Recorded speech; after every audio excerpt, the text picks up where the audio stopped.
And welcome back to Dark Side of the Ring Unheard, the podcast from the hit Vice TV series that takes us deep into the archives of hundreds of hours of interviews that Dark Side has conducted with some of professional wrestling's least heralded, its villains, its heroes, and so much more.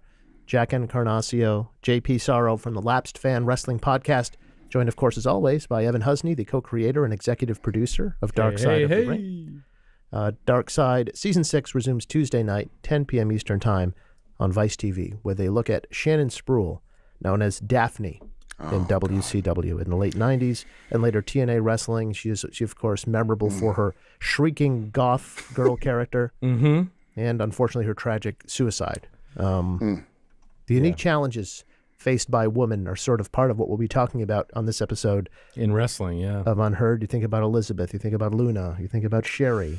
Yep. Who you guys have covered on Dark Side seasons past. And today on Unheard, we're going to look at some unaired clips from one Missy Hyatt, who sat for Dark Side cameras for both episodes on Buff Bagwell and Brutus the Barber Beefcake. That's right. Two wrestlers who you profiled in season 5, who are well known to her in her travels in the wrestling industry.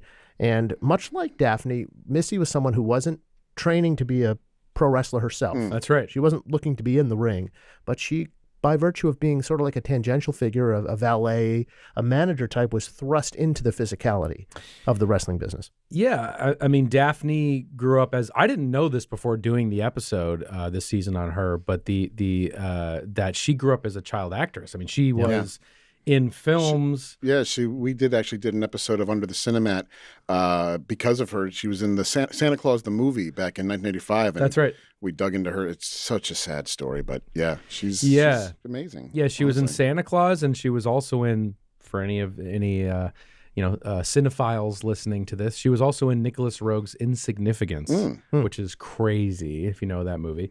But anyway, so she kind of grew up just in the entertainment industry at a very young age. And it was, I believe, towards the end of WCW's run in the early the year 2000, she had sort of auditioned for this role for them, where she was going to play this sort of like crazy goth valet to David Flair.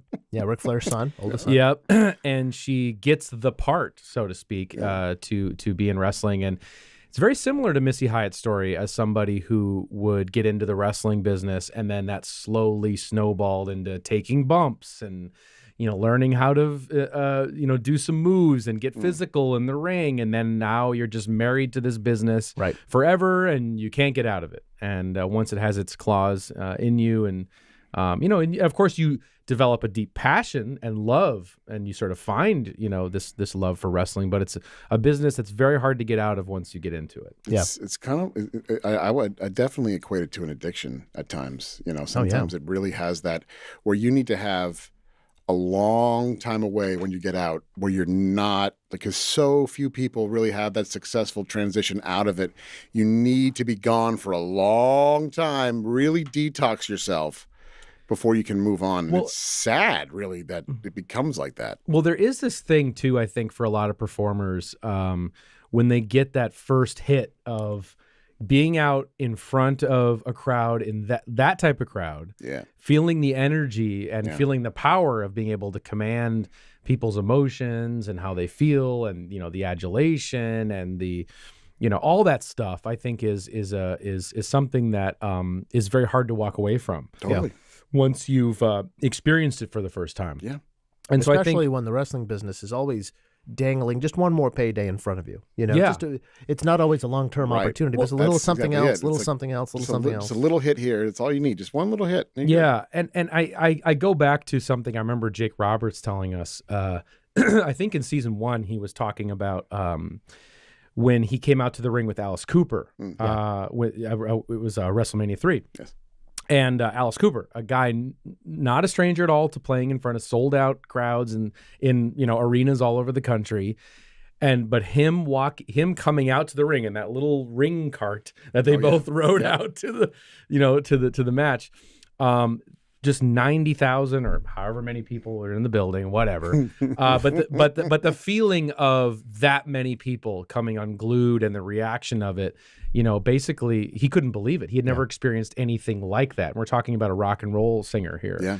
So I think the power of being in front of an audience, that sort of live, without a net, so to speak, is also very powerful. It's a feeling of acceptance, a feeling of love. That's true too. I mean, we talk about it all the time, how there are these so many wrestlers come from a background where they didn't have that. They didn't have a connection or love or something like that, and being accepted. And so here you have thousands of strangers who you don't know who are loving you and accepting you. I mean, that can be rooting for you or booing you. Right. But giving you attention in a way that they want to see you. That can be, it can be very addicting, and it can be equally good but painful too at the same time. It's a lot.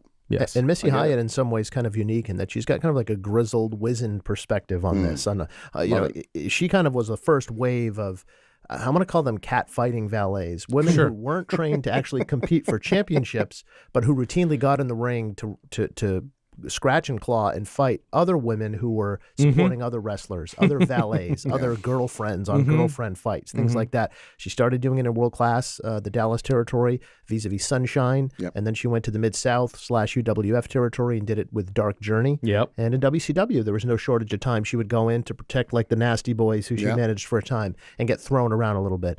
And so she has that unique vantage, kind of continuing on this season of Unheard's theme about what WCW was like before the NWO. We've heard Buff Bagwell and Too Cold Scorpio and Kevin Sullivan, and we'll hear from others talking about this. Missy Hyatt really gives us a unique vantage because at WCW at the time she was there, she was kind of one of the first pinup attractions in pro wrestling in a lot of ways.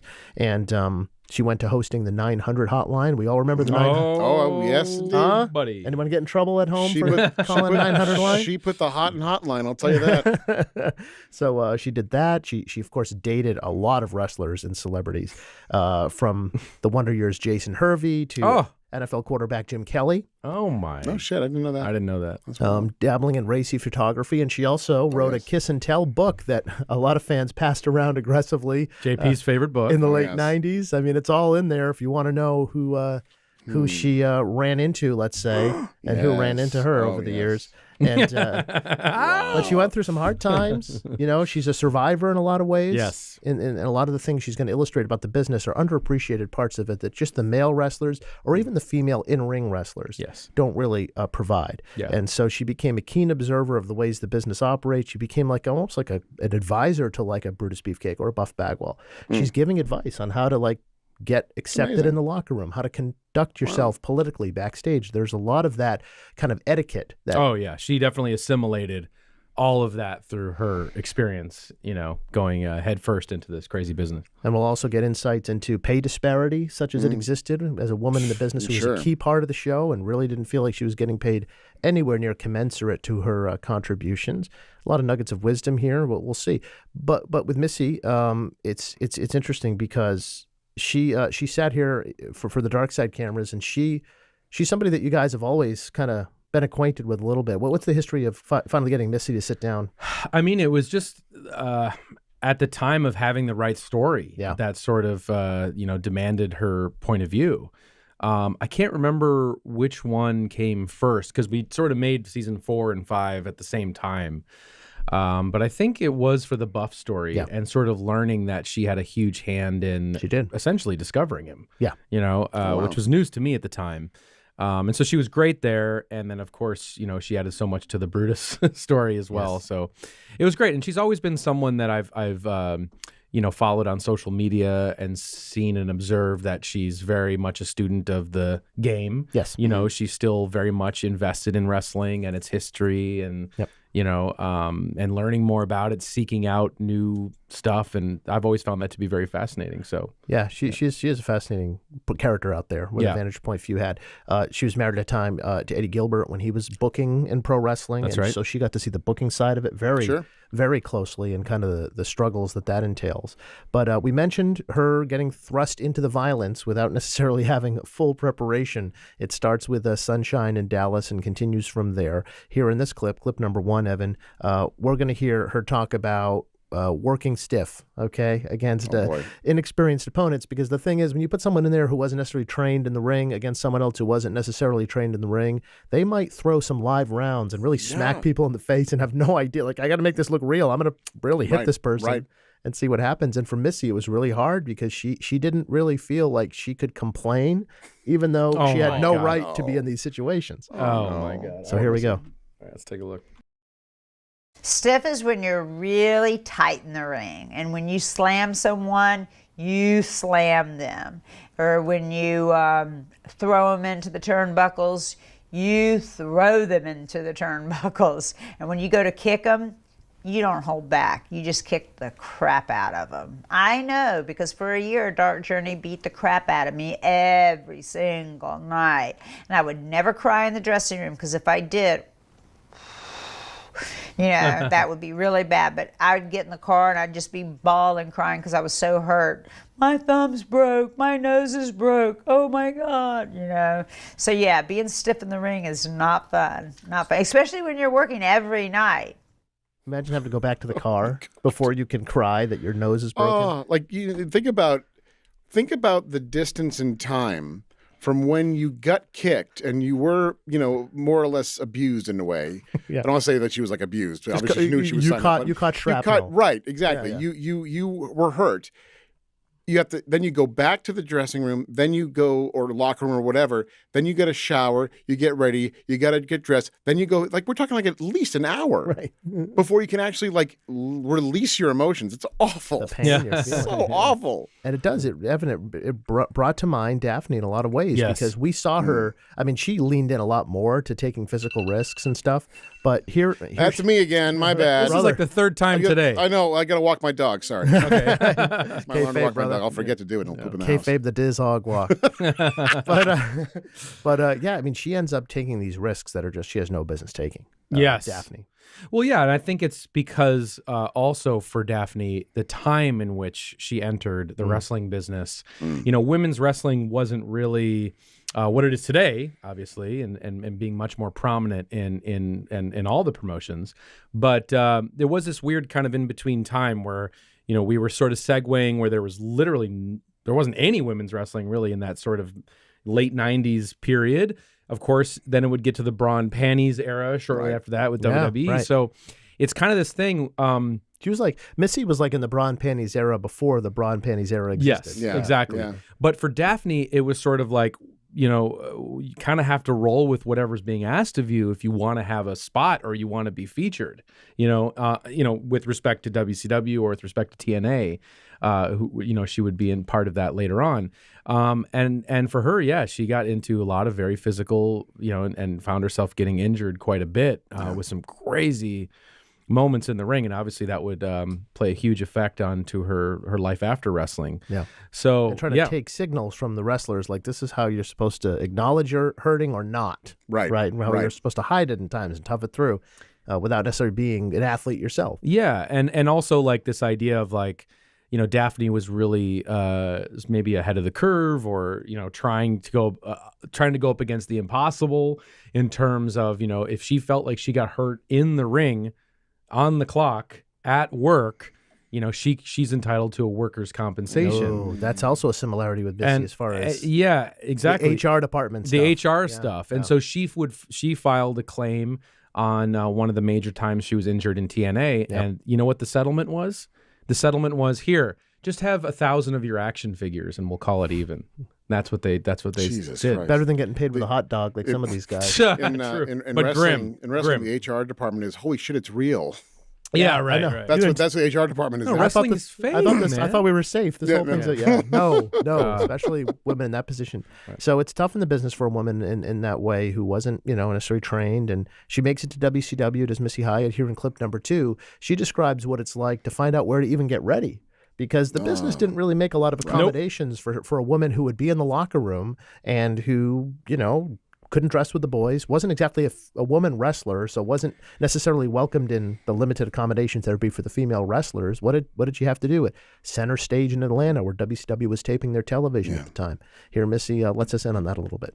And, I didn't hang out in the dressing room because I always had my own area, sometimes a broom closet. But, yeah, I never got, Dusty would get a room at the Center Stage, and the heels would have a room, and the baby faces would have a room, and I had the hall, and the ladies' bathroom that's for the public. That's what I had. Oh. So. Can you imagine walking into the ladies' room at a WCW taping and Missy's in there getting ready? Oh, my God. It's so sad. I mean, yeah. Well, now you kind of see why Randy Savage was like, we got to find a place for Liz. Yeah, right. Because this isn't good, or whatever. Yeah. I can't fucking do it like you can. But it's true. It's like they just didn't really know how to deal with an entity not know how to deal. They just weren't thoughtful about the unique needs that a character like this might have. No. And she also tells an interesting story. It's just kind of weird though. Like, sorry, just think about it. Like, you got these rooms in these places. I mean, like, you're telling me that they only have 3 spaces available for anybody at any time. Like, it just seems well. They're probably awful. Shockingly small. I would imagine for some of these smaller Everyone buildings. used to say Center Stage was really small. Claustrophobic. Yeah. Yeah. I've never been back there, but it's just thoughtless. Honestly. Some of the places, like I remember, we went to the Manatee Civic Center when we taped something for Dark Side, and we were there with Chris Jericho, and we went back to where all the guys were changing. And it was just this tiny, it's literally the size of this room. I'll tell you a funny story. So when I lived in LA, I did a play in this theater. I would call it a theater. It was really, it was basically, I assume it was a storefront that had been abandoned, but this theater rented it. And it was probably about as big, the whole space. Lobby was as big as this studio, okay? Yeah. And the backstage area, all right, we're talking probably a 50-seat house. That's how small it was. The backstage area was on stage plywood, and it was like 2 feet wide, basically it. Like, and it just covered this. Like, it was horrifying. So I can appreciate that. I can appreciate having like no place to really. Can you imagine that, or the locker room you observed, Evan, with the wrestlers in there? No, I can't. God. Missy finding a place in a locker room like that? You couldn't have fit 2 wrestlers in that backstage area. No, forget it. Yeah, same. I mean, same. It was miraculous. Stuff you don't think about necessarily, but she talks about Eddie Gilbert and being married to him, and at a point in time when Buff was breaking in an organization called the Global Wrestling Federation. Oh, yes. Remember on ESPN? Rod Price was part Big of it. Fan. It's a long-standing joke on the Labs fan. But it's funny because she'd separated from Eddie, but she still had access to his apartment and stuff. And Buff needs a pair of boots because, as we've been talking about, Marcus Bagwell, leans on Missy in some ways for some advice on getting into the business. She gives referrals to him and stuff to promoters. Yep. And he gets in the ring, and what do you know? Mark Bagwell is about to lock up with Eddie Gilbert in the GWF ring. And where did he get his boots from? Well, Eddie found out in the throes of combat. Here's clip number 3. As she talks about that moment. And is this the masked stranger? Is that he's the handsome stranger. Handsome stranger. He wore a mask, but he was the handsome stranger. Right. That was Bagwell's first gimmick in wrestling. Yeah. Okay, here we go. I called him up, and I'm like, hey, this is Missy Hyatt. Do me a favor. I'm going to send somebody for you to train them, but don't work them. Don't say, oh, it's $2,500 a month and you got to feed my cats and this, that, and the other. I said, get him in the ring, see if he's got it. If he's got it, train him. If he doesn't, be gentle, be nice. But when someone gets in the ring and they're moving around, whether they've got the timing or not. It doesn't take brain surgery to figure that out. Because, just to clarify too, there's a long-standing history, maybe not so much around 1990 or whatever this is, but there is also, there is long documented history of when you would send people to get trained by some of these people, and they would, and if they didn't have it, well, let's just fucking break his arm, right? And send him packing, so he knows that this is not a bunch of bullshit. And so he doesn't go out into society and say, yeah, I trained for wrestling. Those guys aren't even tough. Right. Like, I didn't make it, but they're not tough. No, this guy's going back into the community with a broken arm or a black eye. Wow. Yeah, exactly. So that's why she's sort of cautioning, like, don't fuck him up, okay? Because I like this guy. Yes. Right? Okay, here we go. So obviously he had it because he started getting trained, And as a matter of fact, I gave him his first pair of boots and tights. Uh-oh. I had gone over to my ex-husband's house because I still had a key, still owned it, and I found a pair in the garage. They had never been worn, and I gave them to him. And I think they were either a little too small or a little too big, but they were his first wrestling boots. And wrestling boots are expensive, you know. Back in the 1990s, they were still probably $300, $400, $500. So I gave him his first pair of boots. And wait, so Marcus Bagwell's first wrestling boots were Eddie Gilbert's yes, boots? they were. And as a matter of fact, this is the best story. He was working as a handsome stranger in Global because I got him into Global because of Bonnie and Joe. After I saw that he worked, he showed me a tape of him, and I was like, wow, you can really work, you know? I think he was working for Jody Hamilton or something and doing some indies. And so we got him with Global, and they had him as a handsome stranger, and he goes there to work, and he goes to work against Eddie. Huh. And they go to lock up in the ring, and Eddie looks down and he goes, "You're wearing my boots." And Mark's like, "Missy gave them to me. I don't know where she got them." He goes, "You're wearing my boots." And Mark's like, "I don't know where she got them. She just gave them to me." You know, and Eddie's like, "You're wearing my boots." They're not talking about the spot they're about to do or what they're about to do in the match. Eddie's just mad that he's wearing his boots. I don't know. I don't think he ever gave them back to Eddie.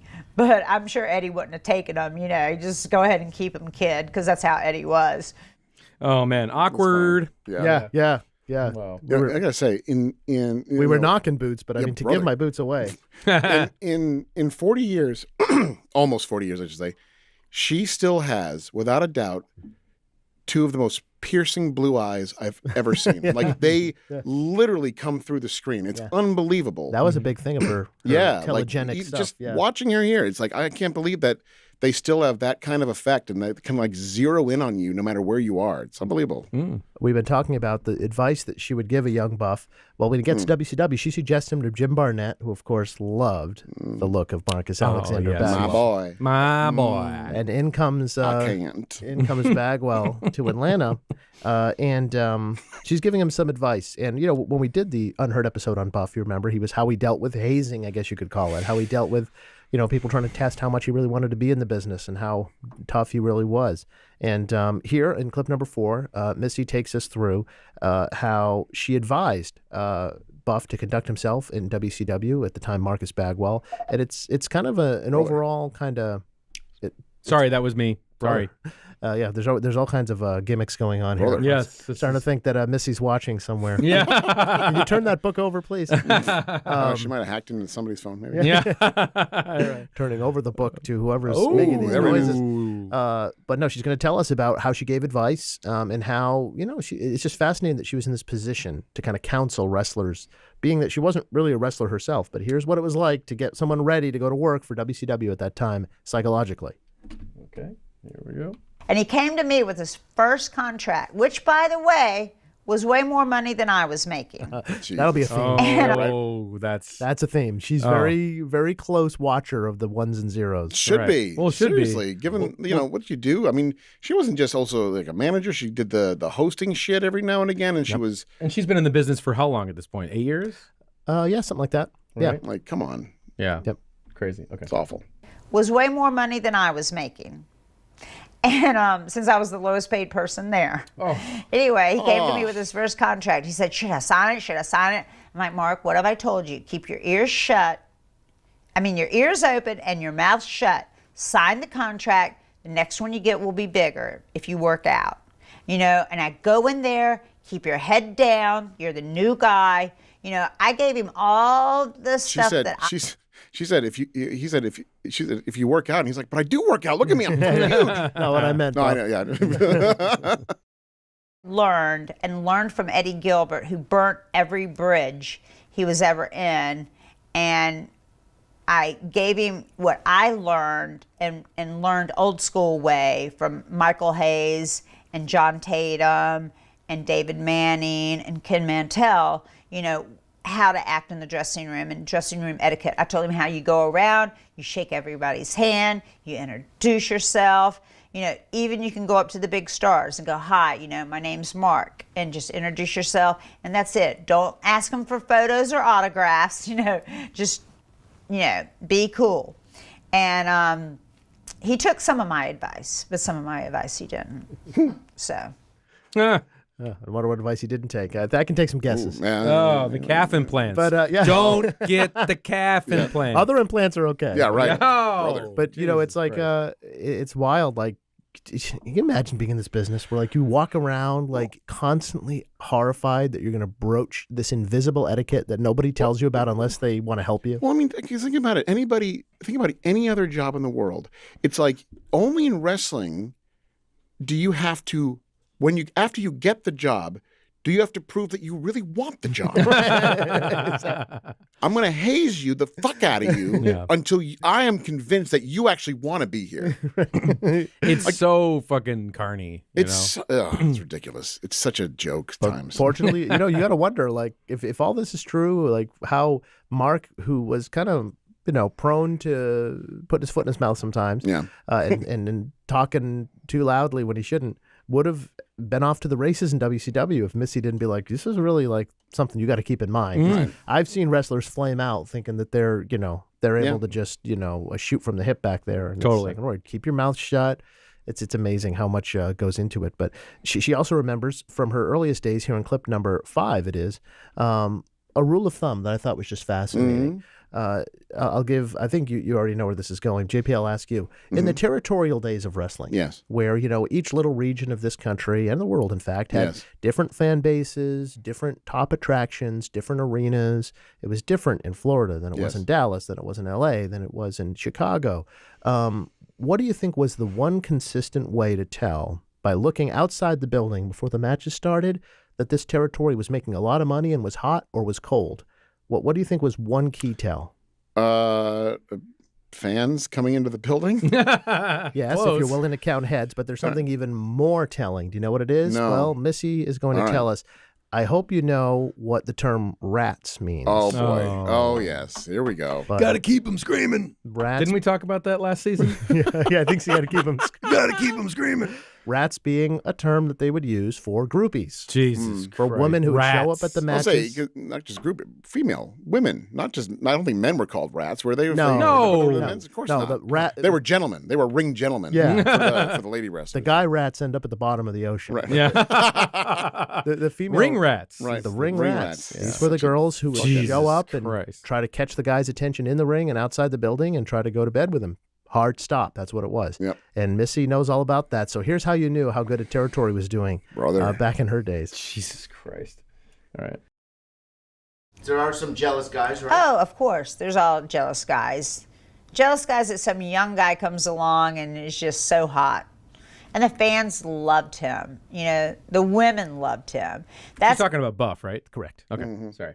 That's how you could always tell back in the day. Back in the territory days, you could tell the quality and if they're making money and the houses are drawing by the quality of the arena rats. Oh my God. She doesn't mean the rodents scurrying. Right. And They're well well fed. Oh my, well fed. That's how you can tell where you are in New York. Yeah, right. Yeah, I know. That's the truth. That's the truth.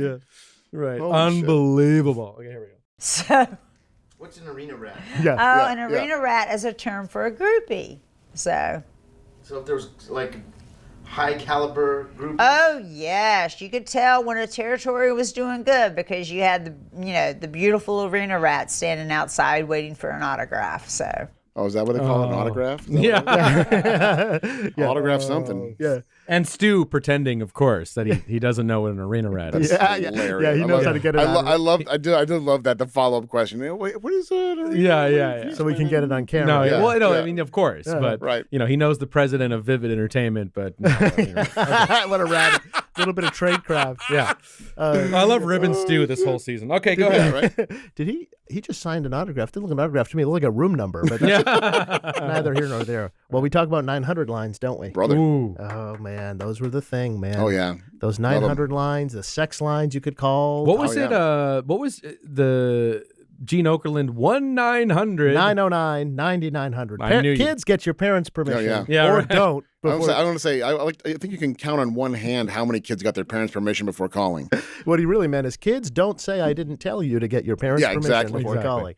And of course, those things were full of all kinds of gossip and rumor mongering, and they would tease you on television and wrestling shows. Like if you call the hotline right now, you'll find out something you're not supposed to know. Some guy's jumping over from the WWE right now, as we speak. And if you paid $3 a minute, and it took you 4 minutes to hear what you called in to. I mean, you're right. You had to. It wasn't like you could immediately skip these things. You had to wait till the thing was done before you knew which selection you wanted to take. I could talk for 10 minutes before I gave you a selection. Oh my God. It's unbelievable. The WCW is in on this. Are there any figures or numbers that have been published on how much they made annually on the 900? You could ask Missy because she was minding those numbers relatively closely. Really? As closely as she could, because she, as she's going to talk about, was really one of the big draws of the early WCW 900 hotline, because she would represent herself as kind of like the gossip girl. Right. Like she was plugged into who the wrestlers were dating, who was with who. Oh, wow. And I'm not sure Really? Who was fooling around on the road. Or, Yeah, she's like the gossip columnist. Wow. You know? That's great. That's Brilliant. That's a great play for her. Yeah. And,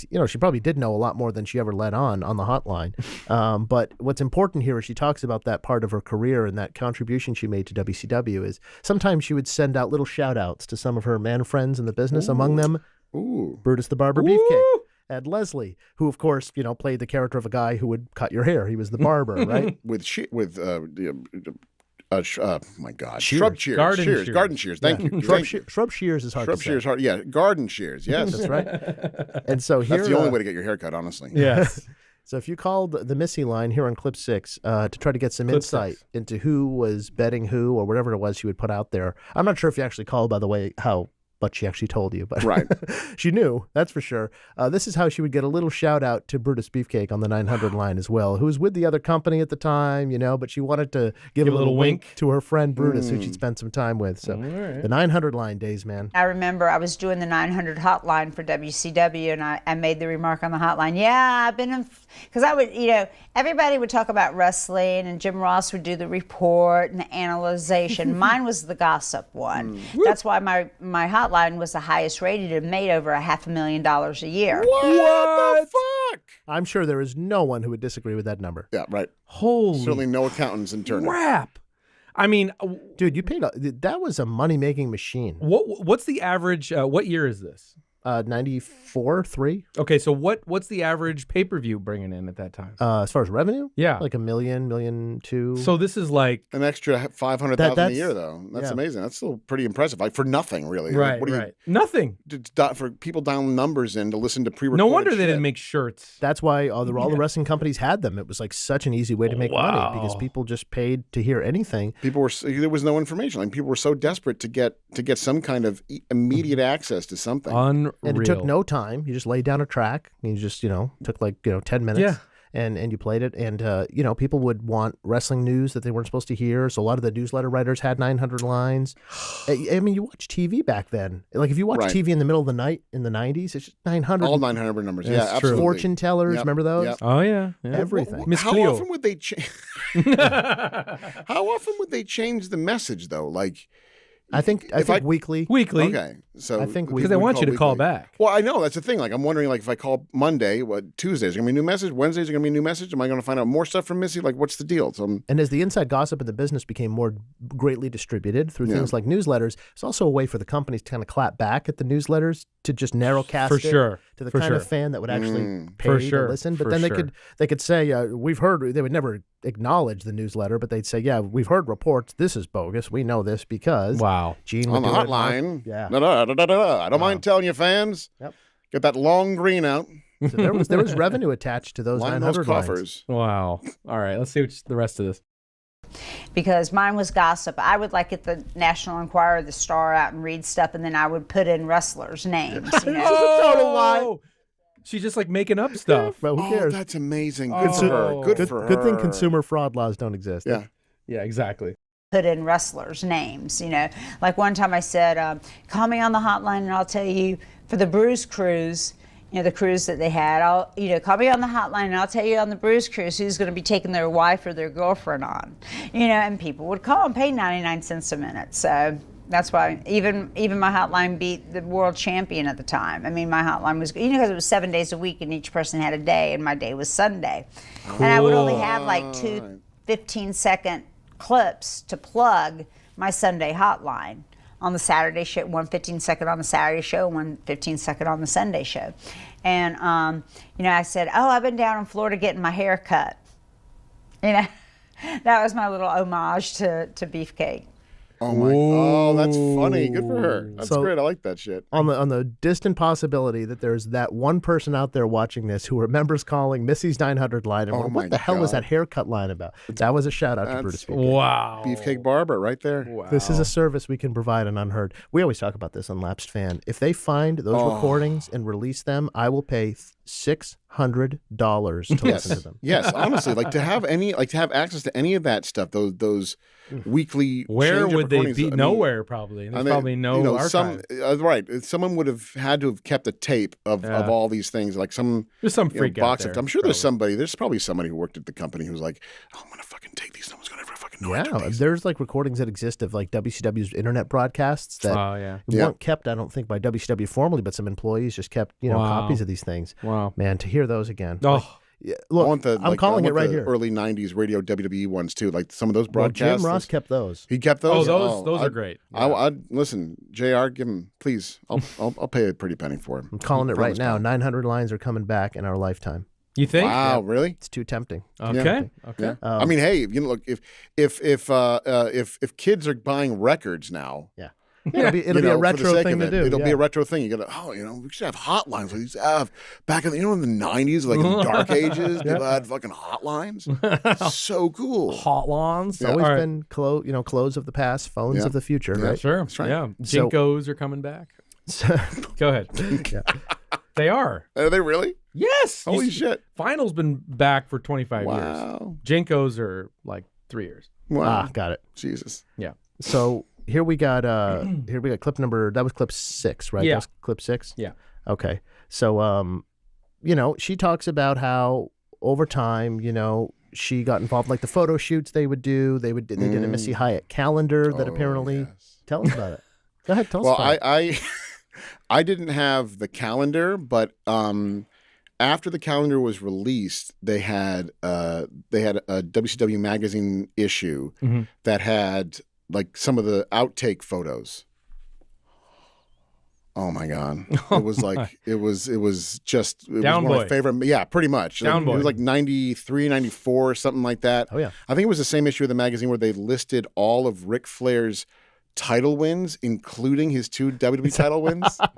In a WCW magazine, they listed him winning the Royal Rumble and beating Savage. Like, it was bizarre. Weird. It was so weird. And this is Missy doing this before Sonny did it in '96. Oh, she was like the most downloaded AOL. Listen, like celebrity. Missy was amazing. Like, she was like a dream as a kid. I was all about Down it. boy. No, seriously, I was all about it. This will actually be clip 8, Evan. So what happens is Missy gets fired from WCW in 1994.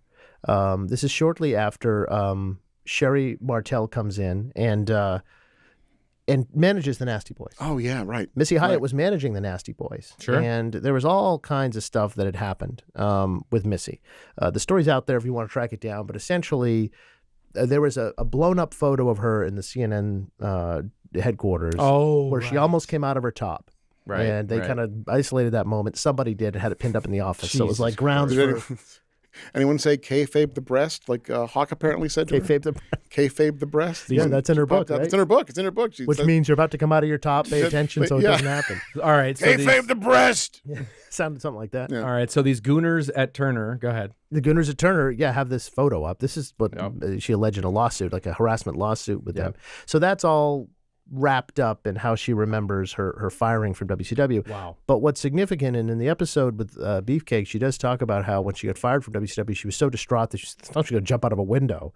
Oh my God, really? Yeah, that's what she says. And she had a conversation with Brutus Beefcake that kind of, she says, talked her off the ledge a little bit. Here's a little bit more color from that whole episode and how she felt about how, despite these kind of, you might argue, revolutionary contributions to like what a woman could do on a wrestling TV show and how she could generate revenue, it came to a very depressing, deflating, and kind of like, questionable end for her. This is clip 8. All right, clip 8. Here we go. What did he say to you? He just talked it over to me, and he was just beefcake. saying Eric Bischoff is an asshole, and Pause there. Okay, here we go.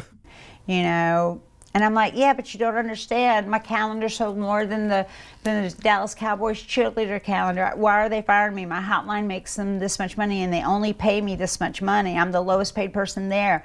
I go, some other guy, which I won't mention names, does the same job that I do as an announcer and gets paid $250,000 a year more than me. Oh. I'm nothing. He's like, well, Eric Bischoff doesn't care about the money. He's personal. He cares. His friendship with Jason Hervey, my ex-boyfriend, was more important. It's more important for Eric Bischoff to suck ass than it is for him to make money. Whoa. And he fired me because me and Jason broke up. He doesn't understand that Jason lied to me and did some other things to me that really hurt my feelings, and that's one of the reasons why we broke up. But to him, Jason's probably whining and complaining. And don't. Where did that fucking come from? Jesus. That's a good sound cue. Yeah, right. All right, see the rest. Renew our contract. Don't renew our contract. And I was supposed to get my contract renewed. I was told I was getting it renewed. And a month before my contract was about to expire, and I was getting it renewed for the same amount of money. I wasn't even getting a raise, but I was getting renewed, my contract, and then Bischoff fires me. That's fucking unacceptable. Well, she ends up in that position. Did Jesus she ever? Christ. Just remind me, like following that, did she ever pursue any? Yeah, legal? she sued him. Yep. So she did sue them after this, right? Mhm. Yeah. Because she was fired is why she sued? Yeah, well, I'm sure she wouldn't have sued them if she wasn't fired. Right, But, right, yeah, but right. it had to do more with the photo. And Right. The sexual harassment component of that. Right. That she tried to claim. So all that's been out there. Yeah. And What the I'm the sure. fuck? Like, who does that? Well, Bischoff said that the reason he fired her was because she was an absolute head case about the fact that he wanted Sherry to manage the Nasty Boys instead of Missy Hyatt. And that just, Sherry shows up and she's freaking out. Why is Sherry here, according to Bischoff? Because that's my spot. Right. Right. And so she just sees the situation, the position she had at WCW unravel like any other workplace. It's probably because of personality and not merit. Right. And she stands as a indication of that. But who would? I mean, if this picture thing is true, that's like completely awful. Oh, Like, yeah. that's the most Totally. violating thing. Yeah. Like, it's totally unacceptable. Yeah. Like, Yeah. on any level. Yeah. Like, Well, the pay disparity too. that's even. I mean, that's a whole different thing. which is obviously not. That goes back. Not just obviously in wrestling, and probably Right. still happens today. still happens today. Still happens Surely. today, but even with Wendy, Wendy Richter, Sure. that was a huge sticking point for her. Here she is as the women's champion, or she's on top as With Cyndi Lauper. and she's making a fraction of anybody else, even though she's clearly in a higher position than a lot of the other guys on the card at that point. So. Yeah. It was a shitty time for women in this She was business keeping and in close general. track of like, I'm actually contributing revenue. Like you can't Yeah. say I mean, that's also part of it too. I mean, I'm not trying to defend the times and whatever, but it's always, this is a constant battle, the Sure. equality pay of men and women. But like, if you're contributing that much, if you're actually, I mean, I don't know if these numbers are accurate or not, but if you're actually contributing an additional $500,000, that's not chump change. It's not like $1,000 a month. We're talking a lot of money, and the fucking calendar. Yeah. Come on. And it's all stuff you can point to. Right, It's not just like exactly. It's not she's just- not just on the show, and it's It's you not can just, make an well, argument. I can argue that these 1,000 fans came for me. Yeah, right. No, this is actually hard evidence Yeah. that she made a significant contribution. It's a fucking shame. She had some time in ECW, and she continued in the business to some degree, but she soon fell on hard times. You know the story. It's not unlike Sunny's story in a lot of ways in terms of like after that pinup success, it becomes difficult. Yeah, well, we'll get to that for sure. All right. Because she eventually gets involved in a project, as we have clip 10 here ready to go. Oh boy. Called Wrestling Vixens. What was Wrestling Vixens, boss? I don't know how you. I don't know that you would know anything about this, but I had the DVD. Oh my God! I will admit that the moment when I must have been young, early 20s, that these were still two of the. I was infatuated with these two wrestling women who was Missy Hyatt and Sunny. Missy Hyatt and Sunny. No shame in your game. No, and I had it. I bought it. And what is it? I don't even know what it is. It's a weird video. Like it's basically. I mean, I don't even think it's all wrestling women. It's like it's also some porn stars or some kind of, I don't know. But the idea is that it's just basically videos of them stripping. It's not anything else. Like there's no sex or anything. Right. To be clear, it's like it's not like a porn video. It's like it's a striptease video, and they just take off their clothes, and like there might be. I don't know if there might have been like 2 or 3 versions of each one. Like they just stripped out of different clothes, but. That's all it was. Like it wasn't anything. But it was like a thing to try to, you know. It's like these women who you never saw naked. With kind of like softcore music. In the back right, exactly. It's like you get some like cheesy. Playboy channel. Right. They're doing like they're dancing. And then Voodoo Child starts? Yeah. It was. For life. It's weird. I mean, again, you kind of, it's no different than, actually kind of being at a strip club where it's like you see it once, it's like, yeah. And then after like 2 more times, you're like, okay, sweet. I don't want to if only it was that way watching pro wrestling. I would have had a lot more friends. But, increasingly in the attitude era, late 90s, titillation, they were selling more and more of scantily clad women. And it's a huge era for that. Totally. I mean, Girls Gone Wild, So if you were cycling out of the business like Missy Hyatt. And the Playboy issues too, like it's the whole same era. Like the video magazine. The WWE Playboy issues all the time. Sure. It's all that same shit. So if you're cycling out of that business at the time, there's people making offers. Like if you did a nude shoot, like you could actually continue to monetize your fandom from wrestling. Right. But as Missy tells us here in clip 10, it came at a point where she wasn't making all the greatest decisions. And even this one, while she doesn't necessarily regret doing Wrestling Vixens, you can imagine that she didn't end up with a bank account that she expected by the time it was all said and done. God, of course. Here comes more exploitation. Here we go. Perhaps. So when you're on like a wild sort of spiral like that, oh my God, it's horrible. Jesus, Stu, a little tact. well, no, her reaction is great. Oh my God, she's such a pro at handling it. She is. This is in the context of talking about how Buff ended up on TMZ. Okay. And how he was. Oh, not her. It's not her. Sorry, Stu. I rescind the criticism. So he's asking her, Stu. when you get in a position where you're making decisions that are kind of like people are like, oh my God, he's doing that now. Right. And then she can relate. That's why she goes into it. Okay. Here we go. So when you're on like a wild sort of spiral like that, oh my God, it's horrible. You make the worst decisions. I got married like an idiot. Good for you, Missy. That's amazing. Amazing. Okay, here we go.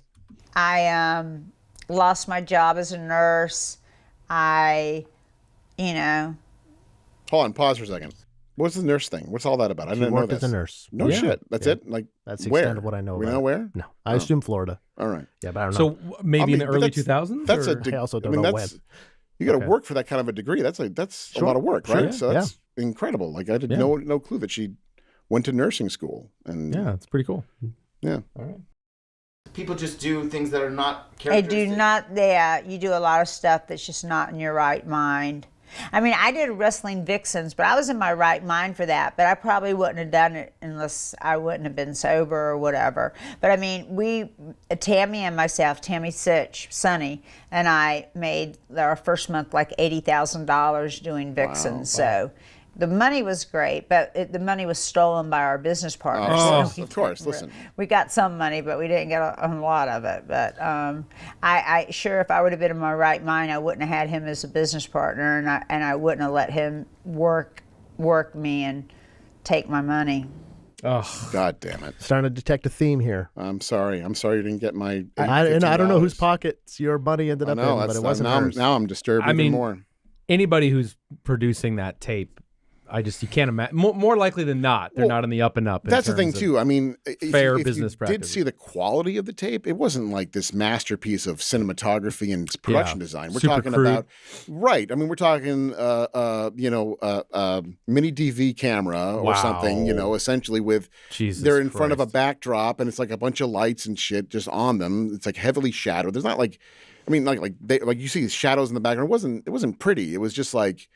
It was a titillation factor. Like this is like something that has eluded me, as a fan. Well, that was the thing. It's total. Listen, I do not condone my actions about this. Okay, it's. Yeah. I just thought you could bad. bring a unique perspective. That's all. Listen. I do what I can. You know I do what I what I can. I try to bring as unique a perspective as possible regarding that's, these down and dirty things that I did in my youth. And I remember hearing about that and being like, "Oh, well, where's Missy Hyatt been?" Like, you know, Right. Okay, so she resurfaces through this project, and Actually, I think you told me about this. Actually, That I think the you might existence of it? I'm I think sure I you did. told me the one, and then I was like, well, I guess I gotta get this. I gotta. I knew it was my fault somehow. my. I knew that was coming. But yeah, it's Just to be clear, this is you guys are talking about 20 years ago. Oh yeah, we're talking like Not last week. 2004. No. Yeah. This is definitely when we I were think you just bought out a of- DVD. I know, right? On DVD, 2 years ago? Hey, maybe. Yeah, this was when. Well, I'm sure early 2000s was when. some fans might do that. Go ahead. Yeah, for sure, Yeah. sure. Yeah, that could be a vintage purchase these days. Sure. But I'm so sure you can get on eBay. sure you could. So Brutus, It's still not going to your pocket, Missy. I'm sorry. I wish it was. it's fascinating to hear her talk about Brutus and her friendship with Brutus, because in the same way that Brutus helped her when she was feeling down about being fired from WCW, she found herself in a position to kind of repay the favor, because Brutus later on in his life, also, as the episode you did on him documents, hit a lot of substance abuse struggles in his own right. And there was a point in time, as Missy tells it, that he was going to lose his beloved house in, I think, Clearwater, Florida, somewhere in Florida. Also, anthrax scares. Yeah, well, that came when he moved to Boston and worked for the subway system. Yes. Yeah. While we were in college. While While we were in college. That was we were actually kind of. I remember when we found out about that, we were kind of like, "What? How do we miss him working at fucking Downtown Crossing?" Yeah, I know. That would have been a chance Like to... I would have loved to have just gotten a token from him, because Yeah. back in the token days. Oh my If you wanna God, that is. date myself. But that is like the most maximum depressing post wrestling Oh, You yeah. heard that. gig Yeah. of all time. Yeah, that's such a good point. Yeah. And so it turns out that Missy was one of the shoulders that Brutus leaned on as things were kind of unraveling a bit in his life. And so, as said, she got the chance once again to be a bit of a supportive female role in the business here, to hear her tell it. And here's Missy on Beefcake looking to her for what to do as some of the trappings of his success in wrestling started to slip through his fingers. Is this clip 9? Sorry, yes, this is clip 9. Okay, sorry. Okay. Do you know Brutus gives you credit for saving his life? Really? He says you saved him from opioid addiction. Oh my gosh, baby, because he saw what happened to me.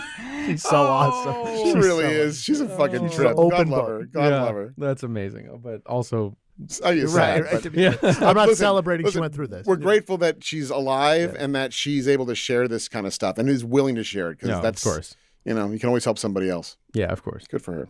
That's what probably happened. I guess he took care of me one too many times, because I remember he called me one time, and I was living in New York, and he called me, and because this is back, like I said, in 2001 or whatever, and he's like, I'm selling my house. I have to sell my house. And this is a house that I remember, it was one story on the canal in somewhere in Clearwater, one of those little towns. Who he's the king of. Everybody loves him there. He's like the mayor. Anyway, and so he's like, "Will you come down and be with me?" And so I spent the last night in his house with him. We slept on the floor. And I stayed with him that night, to be with him, because if he called me and needed me, I would be there for him. Oh, Missy Hyatt. How did they know each other? Like, they didn't cross paths? Just Florida, I think. Just being in Florida? Both living in Florida wild. wrestling. operating in That's Florida, wild, but they weren't in the company. Missy Hyatt did have a tryout with WWF, but that was very, very short-lived. So, because she would have been there, like, I mean, they would have been fleeting, because Yes, when very he came much in so. with Hogan, she was on her way out yes, in WCW, and it's just amazing that they have this incredible friendship that helped them both survive. it appears That way. I'm just curious, like, how they would have known each other without actually working. I know it's a small circle of people, but So all the things we saw Missy Hyatt contribute on screen and on the calendar and on the 900 line, turns out there was quite a bit going on behind the scenes as well, that she played a critical role in helping other wrestlers on their journeys in the industry. So that will do it for us this week on Dark Side of the Ring Unheard. Remember, Season 6 resumes on Tuesday, 10 p.m. Eastern Time on Vice, where we take a look at the life of Daphne. And do join us next week for our season finale here on Dark Side of the Ring Unheard. We're going to take a look at the mild-mannered Scott Simpson from Minnesota, who, due to circumstances, found himself becoming the dreaded Russian nightmare Nikolai Volkov. Nikolai Volkov. I did at the pop. Oh, shit. I did at the pop. What? You'll get the joke Yeah, later. I get that later. That's the next time. Nikita Koloff. Nikita right. Koloff is the subject of our next and last Unheard for this season. Next time. We'll see you then. See ya.